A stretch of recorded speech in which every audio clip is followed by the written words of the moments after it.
Bible, सिर्फ Bible, phone कोई उठाएगा नहीं।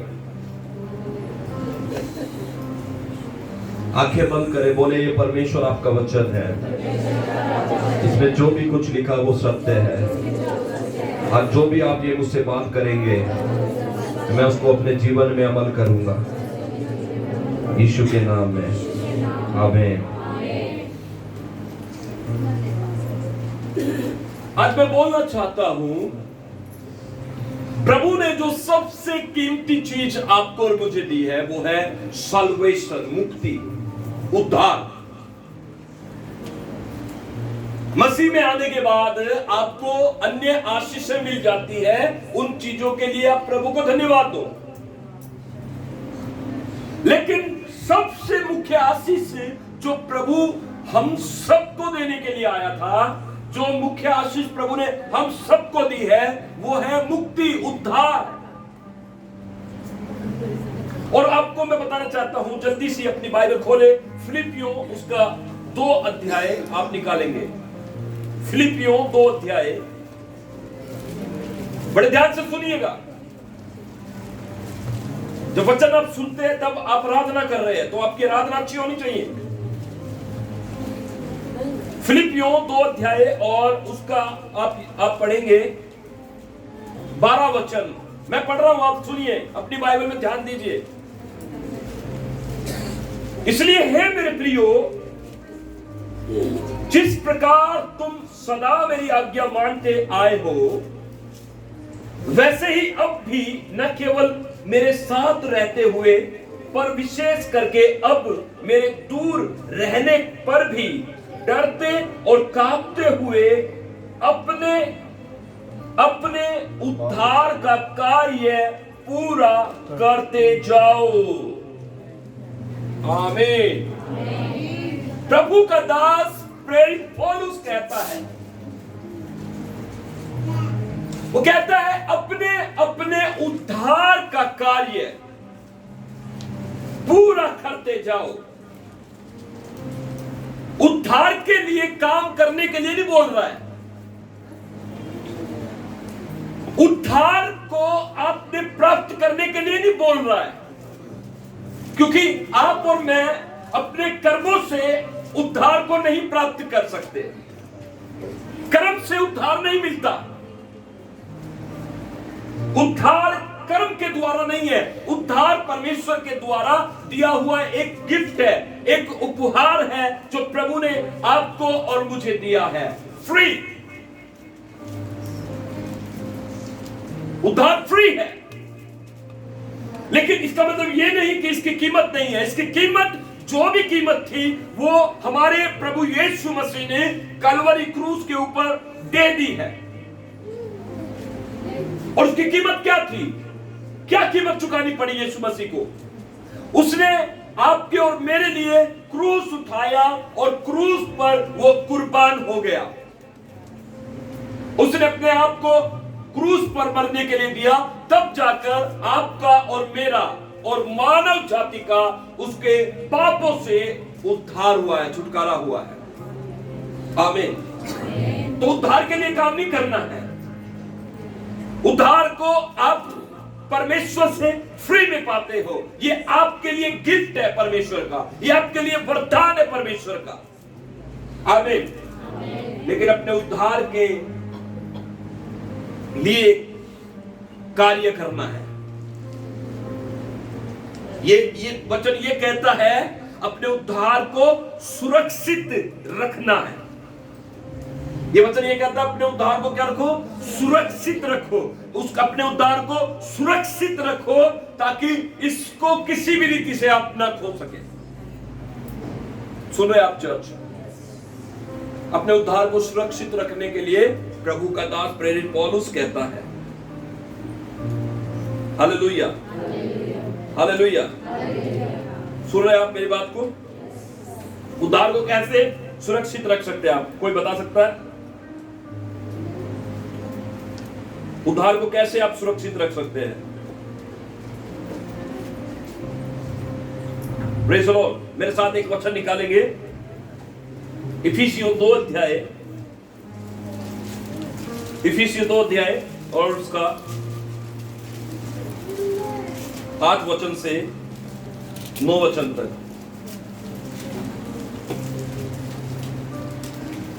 क्या लिखा, पढ़िएगा कोई। क्योंकि विश्वास के द्वारा अनुग्रह ही से तुम्हारा उद्धार हुआ है। हाँ, और यह तुम्हारी ओर से नहीं वरन परमेश्वर का दान है। कैसे? विश्वास ही के द्वारा अनुग्रह ही से तुम्हारा क्या है? उद्धार हुआ है, और ये तुम्हारी ओर से नहीं, ये वरन परमेश्वर का दान है। और 9 वचन, और न कर्मों के कारण ऐसा न हो कि कोई घमंड करे, और ना ये कर्मों से मिला है, क्योंकि हम उसके बनाए हुए हैं और मसीह यीशु में उन भले कामों के लिए सृजे गए, ठीक है, जिन्हें परमेश्वर ने पहले से हमारे करने के लिए तैयार किया। आमीन, हालेलुया। तो वचन कहता है कि हम उद्धार जो है बिल्कुल फ्री है, जो मुझे और आपको प्रभु ने दिया है, लेकिन अपने उद्धार को हमें सुरक्षित रखना है। You need to protect your salvation. अपने उद्धार को क्या रखना है? क्या रखना है? सुरक्षित रखना है। आप समझ रहे मेरी बात को? क्योंकि जो उद्धार हमें दिया गया है, शैतान चाहता है वो आपसे उसको छीन ले। जो मुक्ति प्रभु ने आपको और मुझे दी, शैतान चाहता है वो छीन ले। इसलिए आज मैं जो वचन बोलना चाहता हूं, आप ध्यान से सुनिएगा। अपने मसीही जीवन में बहुत ही ध्यान से आपको चलने की आवश्यकता है। मसीह जीवन में बहुत ही ध्यान से आपको चलने की आवश्यकता है। जैसा फिलिपियों 5 निकालेंगे सब जन, फिलिपियों 5 में और उसके 15 में लिखा है, पढ़िएगा आप जोर से। फिलिपियों 5 का 15 लिखा है, इसलिए ध्यान से देखो कि कैसी चाल चलते हो, निर्बुद्धियों के समान नहीं परंतु बुद्धिमानों के समान चलना है। सुन ले, इफिसियों 5 का 15 में बोल रहा हूं। इफिसियों 5 का 15 में लिखा है, इसलिए ध्यान से देखो कि कैसी चाल चलते हो, निर्बुद्धियों के समान नहीं परंतु बुद्धिमानों के समान चलो। आमीन, ठीक है। हमें उद्धार को कैसे सुरक्षित रखना है? जब आप इफिसियों 4 का आप 25 वचन पढ़ते हैं, देखिए वहां पर क्या लिखा है। 25 वचन 4 का 25, इस कारण झूठ बोलना छोड़कर हर एक अपने पड़ोसी से सच बोले, क्योंकि हम आपस में एक दूसरे के अंग हैं। Praise the Lord. ये कलीसिया के बारे में लिखा हुआ है। झूठ बोलना छोड़कर आप सच बोले अपने पड़ोसी से। कौन है आपका पड़ोसी? ये कलीसिया जो आपके बाजू में बैठे हैं। सच बोलना शुरू करें। और लिखा है क्रोध तो करो पर पाप मत करो, सूर्य अस्त होने तक तुम्हारा क्रोध न रहे। ठीक है, क्रोध नहीं होना चाहिए आपका।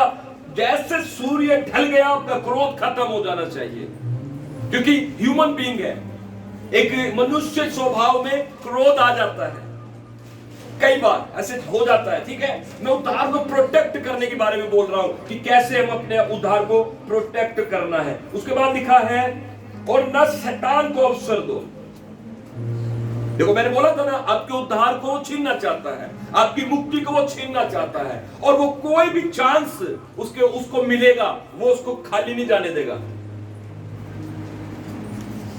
कोई भी चांस उसको मिलेगा, वो उसे खाली नहीं जाने देगा। इसलिए पूरा एक वचन जो यहां पर लिखा 4 का 27, उसमें कंप्लीट होता है। क्या लिखा है? और शैतान को अवसर ना दो।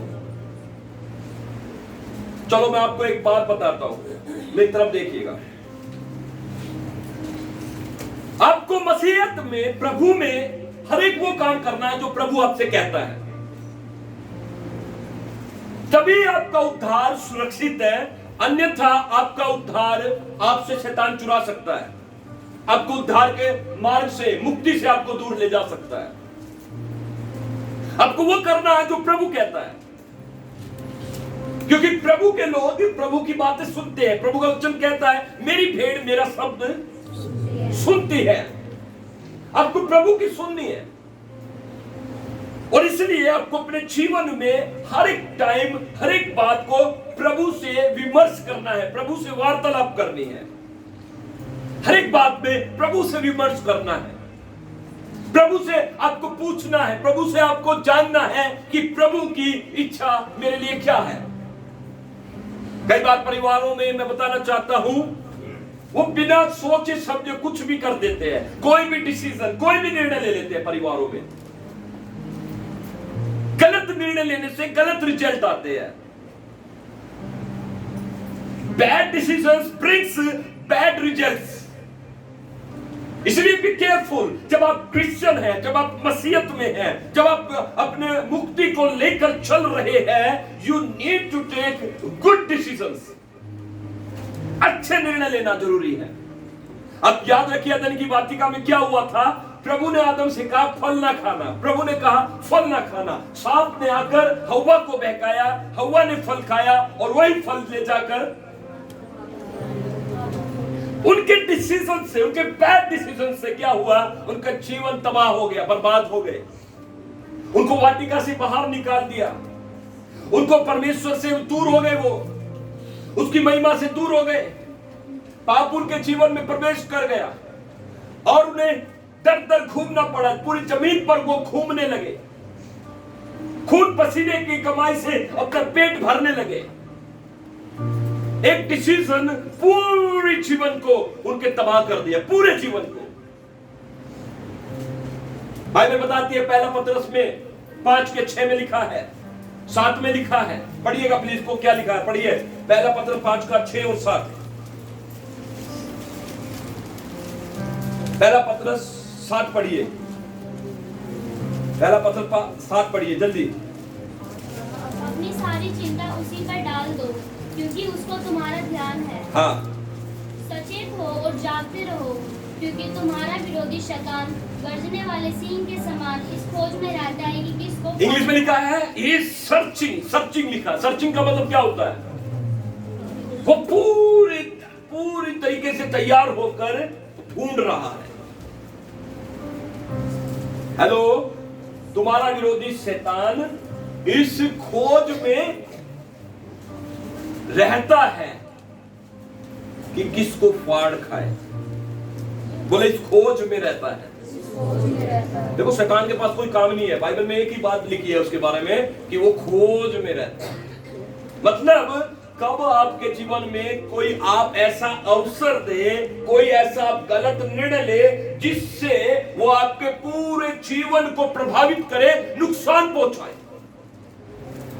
आपकी मुक्ति आपकी जिम्मेदारी है। बोले मेरा सल्वेशन, बोले मेरा सल्वेशन मेरी जिम्मेदारी है। बोले my salvation is my responsibility. आमीन। किसकी जिम्मेदारी आपकी मुक्ति? किसकी जिम्मेदारी है मुक्ति? प्रभु ने दे दिया, प्रभु ने उद्धार दे दिया, प्रभु ने सल्वेशन दे दिया, प्रभु ने आपको स्वर्ग के मार्ग पर खड़ा कर दिया। आपको चलना जरूरी है, वो आपकी जिम्मेदारी है।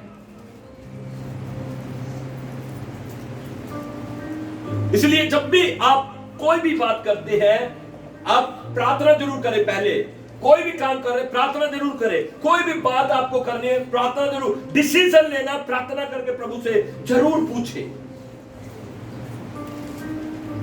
क्योंकि एक निर्णय हमारे पूरे जीवन को प्रभावित करेगा।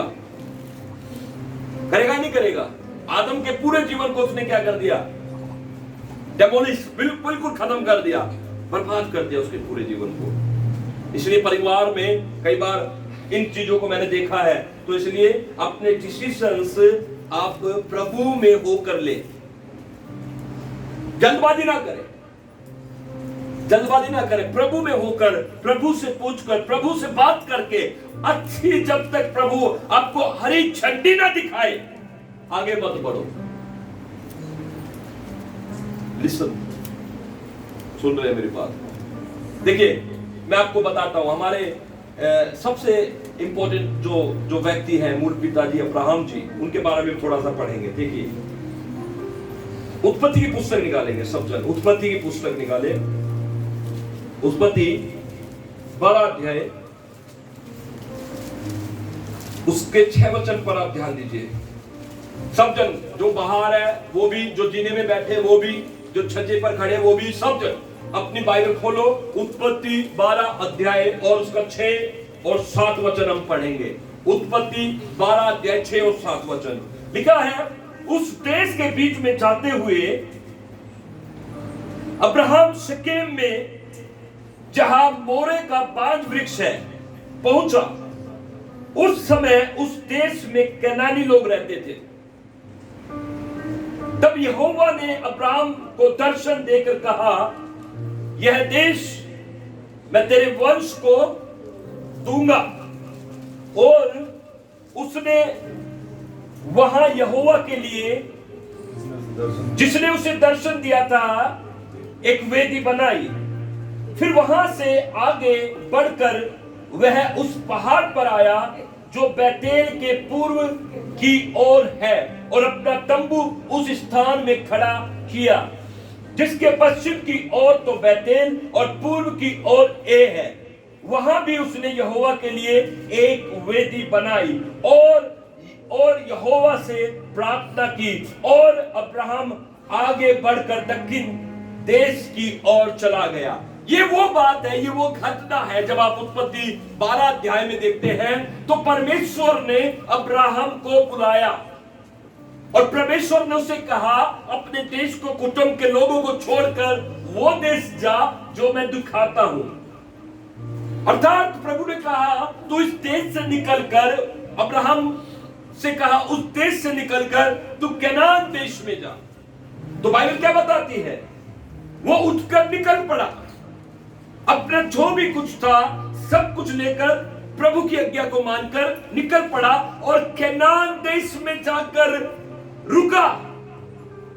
और बाइबल बताती है, जब आप उसका 7 वचन पढ़ते हैं, जब वो चल रहा था, कनान देश पहुंचा, तो जब वो सो गया तो बाइबल बताती है उसको परमेश्वर ने दर्शन देकर उससे कहा, यह देश मैं तेरे वंश को दूंगा।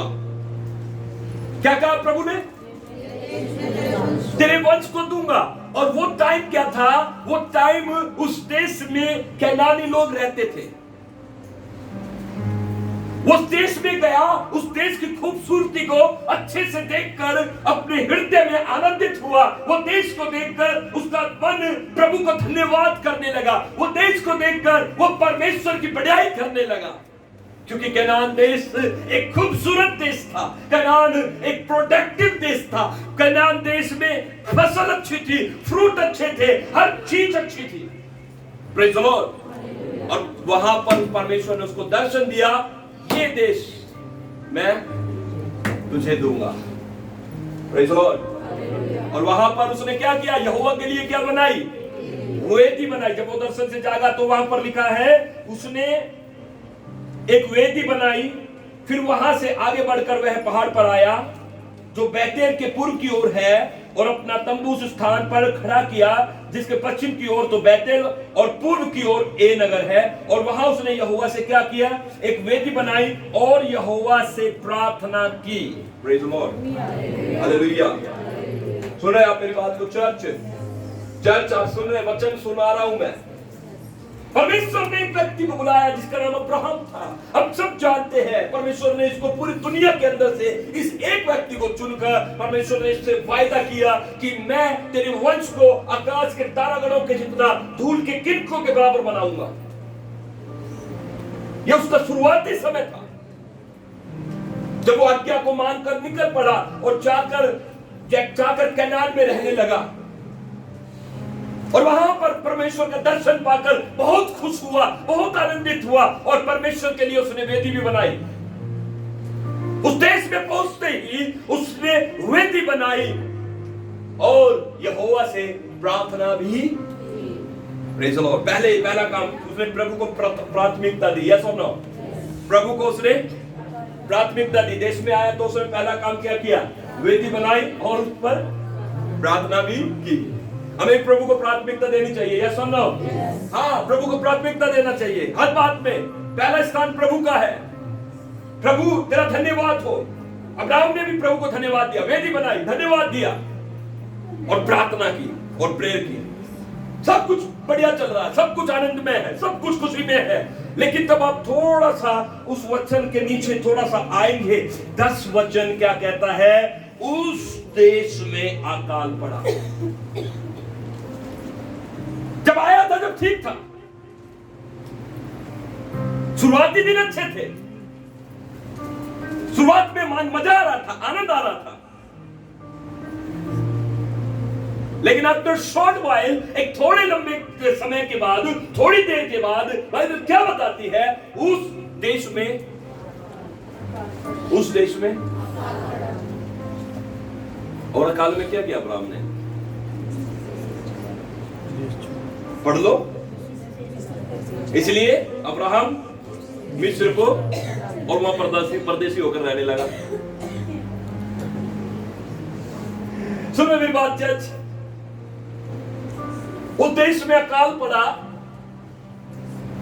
बिना प्रभु से पूछे, बिना प्रभु की मर्जी जाने, बिना प्रभु से वार्तालाप किए, बिना प्रभु की आज्ञा को प्राप्त किए, बाइबल बताती है अकाल आते ही अब्राहम ने निर्णय लिया कि मैं अब यहां नहीं रहूंगा, मैं मिस्र चला जाऊंगा। और वो मिस्र कहां चला गया? कहां चला गया? परमेश्वर की वो मर्जी नहीं थी। मिस्र परमेश्वर की मर्जी नहीं थी। अपने आप से निर्णय लिया, अपने आप से डिसीजन लिया, अपनी मर्जी पूरी की, अपने अनुसार किया, अपने आप से उठकर वो कहां पर चला गया? अब मिस्र में आया। मिस्र अच्छा देश तो था नहीं, मिस्र में परमेश्वर का डर है तो था नहीं। पर्दा हटा दो, थोड़ा पर्दा हटा दो।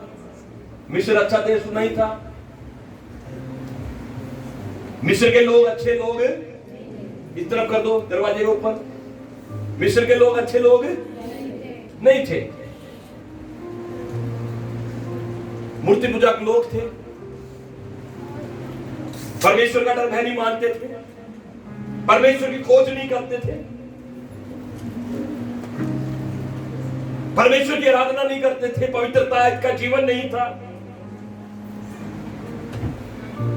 और जब वहां पर पहुंच गया और वहां रहने लगा, मिस्र के अंदर घूमा, देखा, अरे बाप रे, ये तो बड़े खतरनाक लोगों में आ गए हमें, ये तो बहुत पापी है, ये तो बहुत परमेश्वर का डर भय भी नहीं मानते। फिर अपनी पत्नी के पास आकर कहता है, अब्राहम कहता है कि अगर इस देश में कोई पूछे कि तू कौन है, तो तू कहना तू मेरी क्या है? तेरी वजह से मुझे पता है तू एक रूपवती है। क्या है? रूपवान स्त्री है। अब्राहम की पत्नी जो थी सुंदर थी। तू एक रूपवती है। इससे क्या होगा कि ये देश के लोग मुझे मार देंगे और तुझे रख लेंगे। तो अब्राहम ने अपने मन से, अपनी बुद्धि से अपनी पत्नी को बताया कि तू यही बोलना कि मैं तेरा पति नहीं, तेरा भाई हूं, इससे तेरी वजह से मेरा कल्याण होगा और मेरा प्राण बच जाएगा। अब मिस्र के अंदर, मिस्र में हाकिम लोग थे, फिरौन के हाकिम, उन्होंने देखा भाई एक परदेशी है, और सारा की बात जाकर की, हाकिमों ने जाकर फिरौन से की, सारा की प्रशंसा की। और फिरौन ने क्या किया? अपने हाकिमों को भेजकर सारा को अपने पास बुलवा लिया और उसे अपने घर में रख लिया। आगे की बात बता दूं, जब उसने अब्राहम की पत्नी सारा को लिया और जब से सारा फिरौन के घर में गई, परमेश्वर ने पूरे घराने को परमेश्वर ने फिरौन के पूरे घराने को डरा रखा था। परमेश्वर ने स्वप्न में जाकर कहा फिरौन से, जिस स्त्री को तूने मंगवाया है वो मेरे दास की पत्नी है, और इसलिए मैं अब तुझे छोड़ूंगा नहीं। परमेश्वर ने फिरौन को डराया, फिरौन को धमकाया,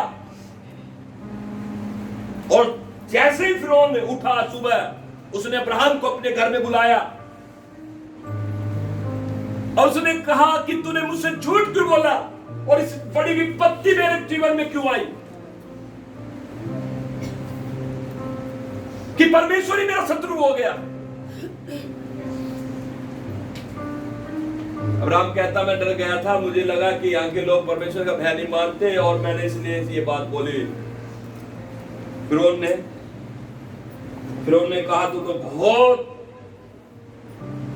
झूठा है।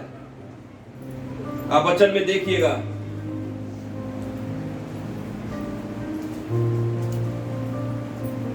सत्रह वचन पढ़िएगा, 13 अध्याय 17 वचन। परंतु यहोवा ने फिरौन और उसके घराने पर अब्राहम की पत्नी सारे के कारण बड़ी विपत्तियां डाली। तब फिरौन ने अब्राहम को बुलवा कर कहा, तूने मेरे साथ ये क्या किया है? तूने मुझे क्यों नहीं बताया कि वह तेरी पत्नी है? तूने क्यों कहा कि वह तेरी बहन है? मैंने उसे अपनी ही पत्नी बनाने के लिए लिया था, परंतु अब अपनी पत्नी को यहां से लेकर चला जा। 20 वचन पढ़िएगा, कलीसिया पूरी चर्च एक साथ पढ़े। और फिरौन ने अपने आदमियों को उसके विषय में आज्ञा दी और उन्होंने उसके और उसकी पत्नी को सब संपत्ति सहित जो उसकी थी विदा कर दिया। प्रेज़ द लॉर्ड,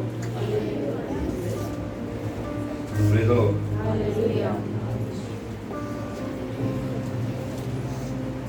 15 वचन पढ़िएगा,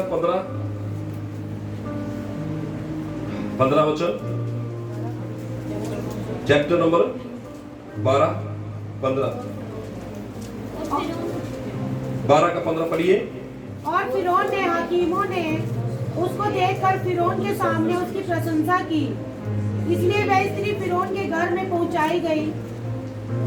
और फिरौन ने उसके कारण अब्राहम की भलाई की और उसको भेड़ बकरी गाय बैल दास दासियां गधे गधियां और ऊंट मिले। परंतु यहोवा ने फिरौन और बस ऊंट मिले, क्या मिला, क्या मिला, एक पढ़िएगा। 16 वचन, भेड़ बकरी। और फिरौन ने उसके कारण अब्राहम की भलाई की और उसको भेड़ बकरी गाय बैल दास दासियां गधे और गधियां और ऊंट मिले। जब सारा को उसने अपने घर में बुलाया तो अब्राहम को उसने क्या दिया? अब्राहम की भलाइयां की। और उसी दरमियान उसको दास दासी क्या क्या भेंट दिया? भेड़ बकरियां गाय बैल दास दासी। और वहां से वो निकलकर फिर उन्होंने कहा, भाई तू यहां से चला जा। अब्राहम से क्या कहा? क्योंकि यहां से जा,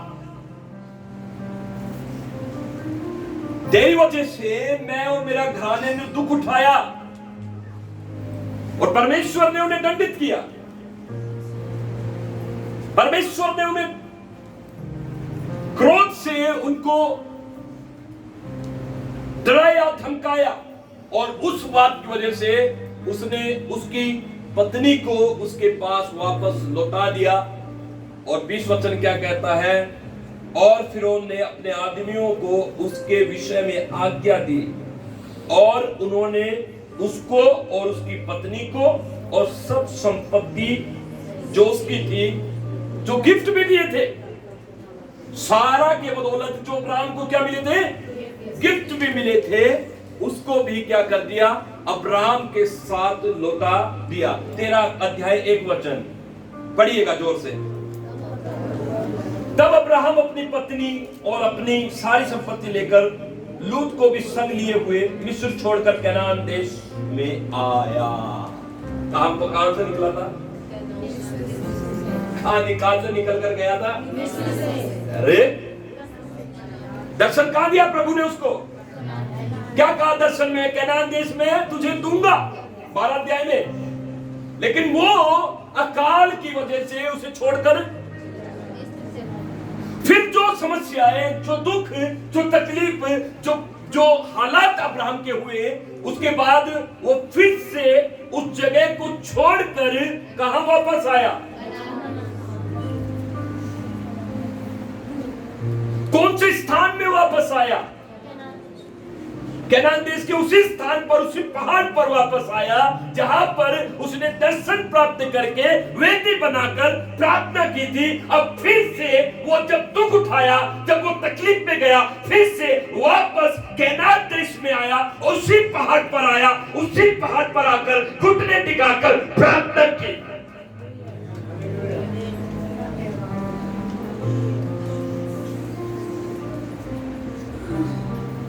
जज मेरी बात को सुनिए, जब भी हमारे जीवन में हम बिना प्रभु की इच्छा के कोई भी काम करते हैं, हमें दुख भोगना पड़ेगा, हमें तकलीफ उठानी पड़ेगी। ये सच है मसीहियों, ये सच है प्रभु के लोगों कि प्रभु नहीं छोड़ेगा। लेकिन आपके गलत फैसलों की वजह से कुछ निर्णय ऐसे होंगे जिनको आपको भुगतना पड़ेगा। प्रभु नहीं छोड़ेगा, प्रभु प्यार करेगा। जब आप आएंगे लौटकर, जब आप फिर से प्रभु के हजूरी में आ जाएंगे, जब आप फिर से प्रभु के पास आ जाएंगे, प्रभु आपको प्यार करेगा, फिर से उठाएगा, फिर से चलाएगा। लेकिन बीच के अंतराल में दुख है। जो अब्राहम ने किया वो प्रभु की इच्छा नहीं थी, उसकी खुद की इच्छा थी। उसकी पत्नी वहां पर फिरौन के घर पहुंचाई गई। ये दुख था अब्राहम के लिए, बड़ी परेशानी थी। फिरौन ने उसके बदले में अब्राहम को गाय, बैल, ऊंट, गधे, भेड़, बकरी, दास, दासी सब दिया। एक्सेप्ट किया अब्राहम ने, ले लिया, अब्राहम ने ले लिया। और जब वो वहां से निकला तो वो चीज वो छोड़कर नहीं आया। मेरा मूल वचन शुरू हो रहा है यहां पे। अब वो वहां से निकला, सब कुछ उठाया, सब कुछ लेकर फिर से कनान देश आया। लेकिन वो सब चीज जो उसे मिस्र से मिली थी उसने छोड़ा नहीं। वहां से क्या मिला था उसे? भेड़, बकरी, जो सब बोले भेड़, बकरी, फिर से बोले भेड़, बकरी। मैं जहां पर रोकना चाहता हूं वहां रुक जाना। फिर बोले भेड़, दास, दासियां। क्या लेकर आया वहां से? मिस्र से वो दास, दासियां भी लाया। और उन दास, दासियों में एक दासी थी जिसका नाम हाजिरा था। उसने उसके जीवन को बर्बाद करा। आगे आप देखते हैं ना, हाजिरा आई हाजिरा कहां से आई? जोर से बोलो, कहां से आई हाजिरा? कहां से आई हाजिरा? और फिर क्या हुआ आगे? कनान देश आ गया, बस गया, रहने लगा। उसके बाद क्या हुआ? थोड़े टाइम बाद अब्राहम की पत्नी सारा कहती है, देखो हमें तो कोई पुत्र है नहीं है, कोई बच्चा है नहीं है, तू एक काम कर, मेरी दासी के पास जा, उससे पुत्र उत्पन्न होगा, वो बच्चा हमारा वारिस होगा। प्रॉब्लम लेकर आया है, नहीं आया? अब्राहम ने खूब समझाया, ऐसा मत कर, परमेश्वर का वायदा है, परमेश्वर हमें देगा। उसने कहा, कहां है परमेश्वर का वायदा? हम तो बूढ़े हो गए, हम तो ये हो गया, अब परमेश्वर का वायदा छोड़ ले, उम्र हो गई, अब तू ये काम कर जो मैं कहती हूँ, मेरी दासी के पास जा। हाजिरा उसकी क्या थी? और ये कहां से आई थी?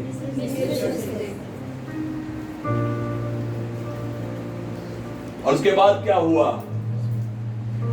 उसके बाद क्या हुआ? अब्राहम से एक पुत्र उत्पन्न हुआ हाजिरा से। क्या नाम था? क्या नाम हुआ? उसके बाद परमेश्वर ने सारा की सुधि ली, उससे एक पुत्र उत्पन्न हुआ, उसका नाम क्या था? और वारिस कौन था? है ना, वारिस कौन था? प्रभु की मर्जी किस पर थी? परमेश्वर किसके साथ होकर काम करता रहा? परमेश्वर ने किसके साथ होकर काम किया? परमेश्वर ने किसको इस्तेमाल किया? अब मैं आपको बताऊं, देखिए सुनिएगा। Because of one bad decision, एक गलत निर्णय से क्या हुआ? इसाक भी और इस्माइल भी साथ साथ खेलने कूदने लगे, लड़ाई हुई, झगड़ा हुआ। उस दिन उसने, अब्राहम ने क्या कर दिया? हाजिरा को और इस्माइल को घर से निकाल दिया, एक रोटी टुकड़ा दे दिया और थैली में पानी दे दिया, जाओ, क्योंकि घर डिस्टर्ब हो गया भाई, घर में प्रॉब्लम हो गई, एक धर्मी बंदा परेशान हो गया, अच्छी भली जिंदगी थी हमारी बर्बाद हो गई, गलत निर्णय दे दिया, गलत बातें करी, गलत कदम उठाए। सबसे पहला गलत कदम तो ये था कि जब वो अकाल पड़ा, वो मिस्र में गया, मिस्र गया और वहां से बाहर आया तो मिस्र की चीजों को छोड़कर नहीं आया, लेकर आया। बोलो क्या करके? दो गलत हो गए ना।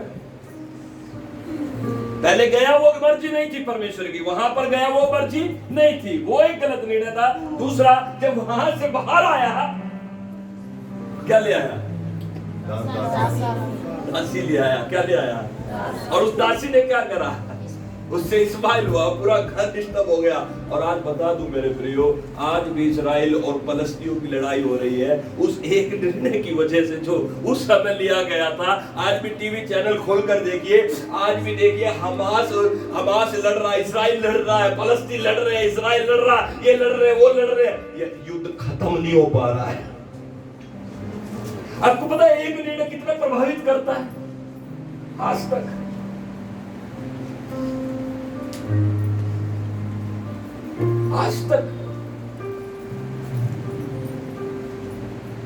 हम बहुत बेपरवाह होकर चल रहे हैं मसीहत में, जो कि हमें नहीं चलना चाहिए। जितने भी बच्चे यहां बैठे हैं, सुनो,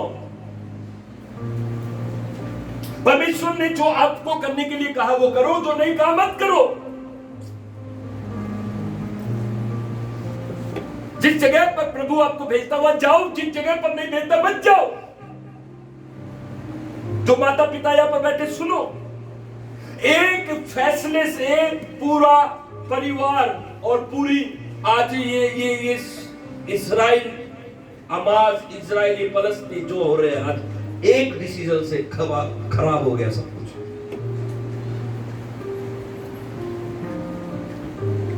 सुन रहे हैं मेरी बात चर्च?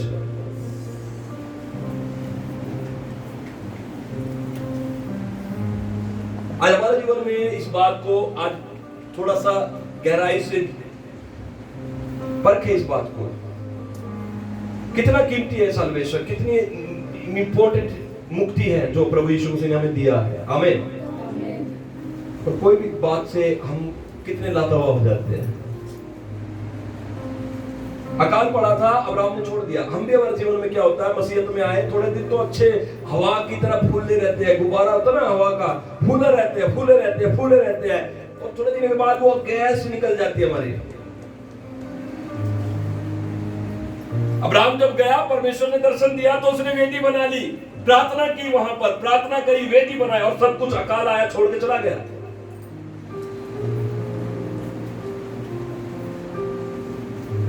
हमारे जीवन में हम इस चीज को अपनाकर देखना है, जांचना है। जिस तरीके से हमने अपने जीवन की शुरुआत अच्छी की थी, उसी तरीके से हमें समाप्त भी अच्छा करना है। समाप्त भी अच्छा करना है। गलती से अगर हम मार्ग से भटक गए, गलती से अगर मार्ग से हम प्रभु से हम थोड़ा दूर हो गए, वापस आ जाओ। अब्राहम वापस आया, कहां पर आया? वहीं आया, दक्षिणी इजराइल में आया, वहीं पर आया, कैनान में लिखा है। देखो मैं बताता हूं आपको, पढ़ो 4 वचन पढ़िएगा, 13 का 4 अध्याय, उत्पत्ति 13 का 4। यह उस स्थान, उस वेदी का है जिसे उसने पहले बनाई थी। कब बनाई थी? जब वो कैनान देश आया था। ये वो स्थान है, ठीक है। और वहां अब्राहम ने फिर यहोवा से जहां पर छोड़कर गया था वही आ गया।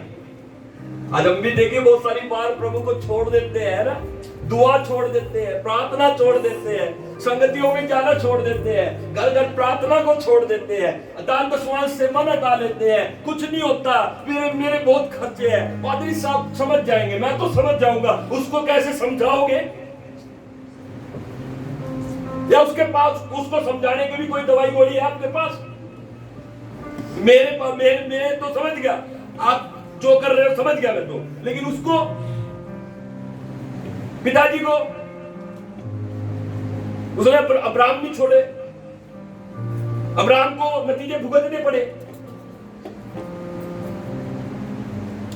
छोड़ दिया था एक बार, लेकिन अब्राहम जी के लिए, जीवन के लिए धन्यवाद, हमारे मूल पिताजी के लिए धन्यवाद कि वो वापस मिस्र छोड़कर कैनान आए।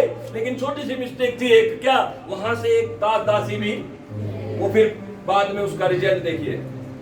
तो कई बार हम अपने मसीह जीवन में आ तो जाते हैं, लेकिन पुरानी चीजों को अपने दिमाग में ले आते हैं आज भी, उससे फायदा नहीं होने वाला। सभी सुन लो मेरी बात को, पुरानी चीजें को छोड़ दो। जैसे अब्राहम ने जो लेकर आया वो नहीं लाना। मिस्र से आप निकले हैं एक बार, तो आप उसकी बातों को, उसकी चीजों को, उसके सामान को उधर ही छोड़ दो। नहीं जी, ये तो फ्री में मिला था, फिरौन ने दिया था, फिरौन ने मेरे लिए भलाई की थी, फिरौन की तरफ से गिफ्ट आया था। कई बार गिफ्ट मत लो।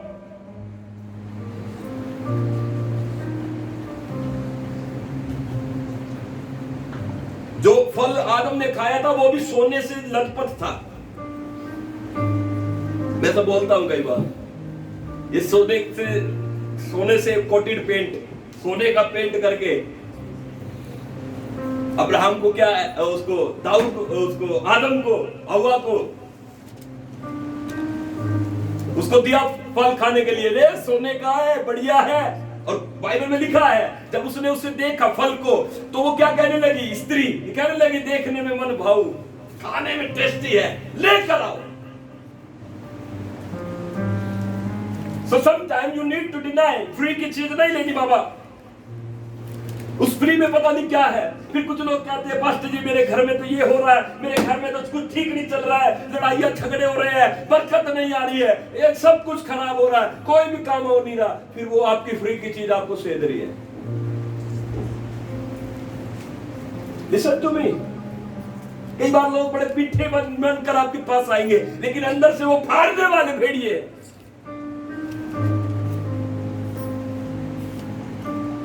इसलिए बी केयरफुल। आपको अपना ध्यान प्रभु की ओर लगाना है 100%। आपका ध्यान नहीं भटकना चाहिए। आपको प्रभु से महत्वपूर्ण कुछ नहीं समझना है। इंपॉर्टेंट है आपके जीवन में प्रभु और प्रभु की बातें। प्रभु की बातों को अनुसरण करने से, प्रभु की बातों पर खड़े रहने से, प्रभु की इच्छा को पूरा करने से आप सुकून से रहोगे। नहीं तो बाइबल कहती है, चोर किसी और काम के लिए नहीं, चोरी करने, घात करने, हत्या करने, नष्ट करने आता है। सुकून है तो प्रभु के पास है, आनंद है प्रभु के पास है, शांति प्रभु के पास है। लेकिन उसके पीछे शैतान है। बाइबल क्या बताती है? तुम्हारा विरोधी, तुम्हारा विरोधी, तुम्हारा विरोधी। वो इस बात की खोज में रहता है, किसको फाड़ कर।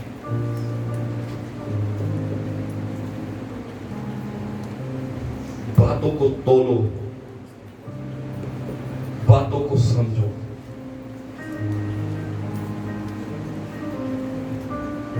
परमेश्वर क्या कहता है वो जानना हमारे लिए बेहद जरूरी है। Praise Lord. एक वचन पढ़ेंगे मेरे साथ, समुपदेशक उसका 7 अध्याय 8 वचन पढ़िएगा। समुपदेशक 7 अध्याय 8 वचन। 7 अध्याय 8 वचन। किसी काम के आरंभ से उसका अंत उत्तम है, और धीरजवंत पुरुष अहंकारी से उत्तम है। आमीन। समुपदेशक 7 का 8 किसी काम की शुरुआत से उसका अंत उत्तम है। मतलब आपने मसीहत में अच्छी शुरुआत की, आप बड़े अच्छे से काम करते थे, आपने प्रभु की सेवा की, आपने प्रभु के नाम के लिए इतना किया, वो किया, ये किया, वो किया। ये बाइबल क्या कहती है? शुरुआत से अंत अच्छा होना चाहिए। अपने बाजू वाले ने बोलो, शुरुआत से अंत अच्छा होना चाहिए। पुरस्कार नहीं मिलेगा आपको खाली शुरुआत करने से। खाली मैंने शुरुआत की है, अरे देखिए मैं 6 महीने इतना अच्छा रहा, अरे मैंने 1 साल इतनी आराधना की, अरे मैं तो कीबोर्ड खड़ा होके बजाता था, पादरी साहब प्रचार करते थे, 1-2 साल में ऐसे ही रहा। अरे शुरुआत करनी अच्छा नहीं है, शुरुआत से इनाम नहीं मिलेगा। आपको अपने आखिरी सांस तक अपने अंत को अच्छे से करना है, अपनी सेवा पूरी करनी है। Praise the Lord. क्योंकि रास्ते में बहुत सारी चीजें आएगी, बहुत सारी बातें आएंगी जो आपको आपकी बुलाहट को पूरा करने से रोकेगी, आपको आपकी मंजिल तक पहुंचने के लिए रोकेगी। लेकिन मैं बता देना चाहता हूं, आप जेवत से बढ़कर बनाए गए हैं। आप जेवत होंगे इसके नाम में।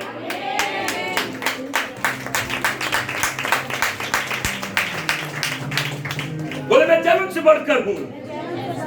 बोले मैं शुरुआत अच्छी करूंगा और मैं अंत भी अच्छा करूंगा। बोले मैं शुरुआत अच्छी करूंगा, मेरा अंत भी अच्छा होगा। यीशु मसीह के नाम में अपने हाथ उठाए, बोले आमीन। जोर से ताली बजाए परमेश्वर के लिए।